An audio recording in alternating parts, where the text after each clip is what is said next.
नमस्कार, मैं जूली तिवारी हर समय आपके साथ न्यूज में आप सभी का स्वागत है। तो चलिए नजर डालते हैं आज के कुछ मुख्य समाचारों पर।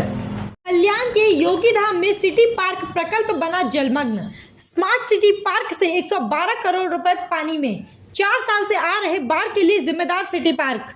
लाखों निवासियों को बेघर करने वाला कौन?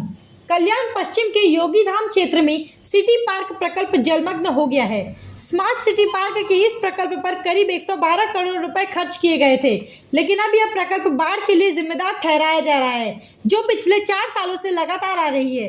स्थानीय निवासियों का आरोप है कि लाखों लोगों को बेघर करने वाला यह प्रकल्प एक बड़ी समस्या बन गया है।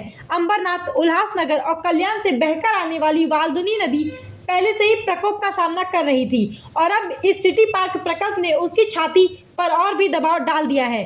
कल्याण डोंबिवली महानगर पालिका द्वारा स्मार्ट सिटी प्रकल्प के तहत सिटी पार्क का निर्माण किया गया है। इस प्रकल्प पर करीब 112 करोड़ रुपए खर्च किए गए और यह 23 एकड़ जमीन पर फैला हुआ है। इस प्रकल्प के लिए नदी के पात्र में 1 ही किलोमीटर लंबी, 20 फुट ऊंची, 15 फुट चौड़ी सीमेंट और पत्थर की दीवार को बनाकर मिट्टी का भराव किया गया है। इस भराव के माध्यम से नदी का पात्र बंद कर दिया गया है और फिर इस प्रकल्प पर खड़ा कर दिया गया है। लगभग 23 एकड़ जमीन पर यह भराव किया गया है। वाल्दुनी नदी के रक्षक ही अब उसके मारे करी कैसे बन सकते हैं? यह सवाल स्थानीय निवासियों के साथ वाल्दुनी नदी संवर्धन के लिए संघर्ष कर रही वाल्दुनी नदी स्वच्छता समिति ने उठाया है। इस जमीन पर मालिकाना हक के मामले में न्यायालय में विवाद जारी है। बावजूद इसके कल्याण डोंबिवली क्षेत्र में वाल्दुनी नदी का पात्र 90 मीटर चौड़ा होना चाहिए, लेकिन नदी के पात्र में निर्माण कार्य करके नदी की दिशा बदलकर और खुद के दिए गए आदेशों का उल्लंघन करके शासन प्रशासन काम कर रहा है।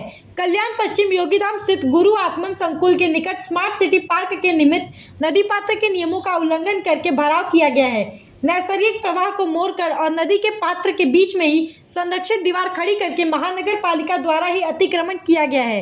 इस क्षेत्र के नागरिकों को अतिवृष्टि होने पर बाढ़ का सामना करना पड़ेगा। आज भी और पहले भी बाढ़ आई है, जिससे करोड़ों रुपए का नुकसान हो चुका है। ऐसे में हजारों निवासियों की जिंदगी और मौत के लिए पूरी तरह से केडीएमसी प्रशासन जिम्मेदार होगा क्या? तो आज के लिए बस इतना ही। कल फिर मिलेंगे इसी समय इसी चैनल पर। तब तक के लिए मुझे दीजिए इजाजत। धन्यवाद।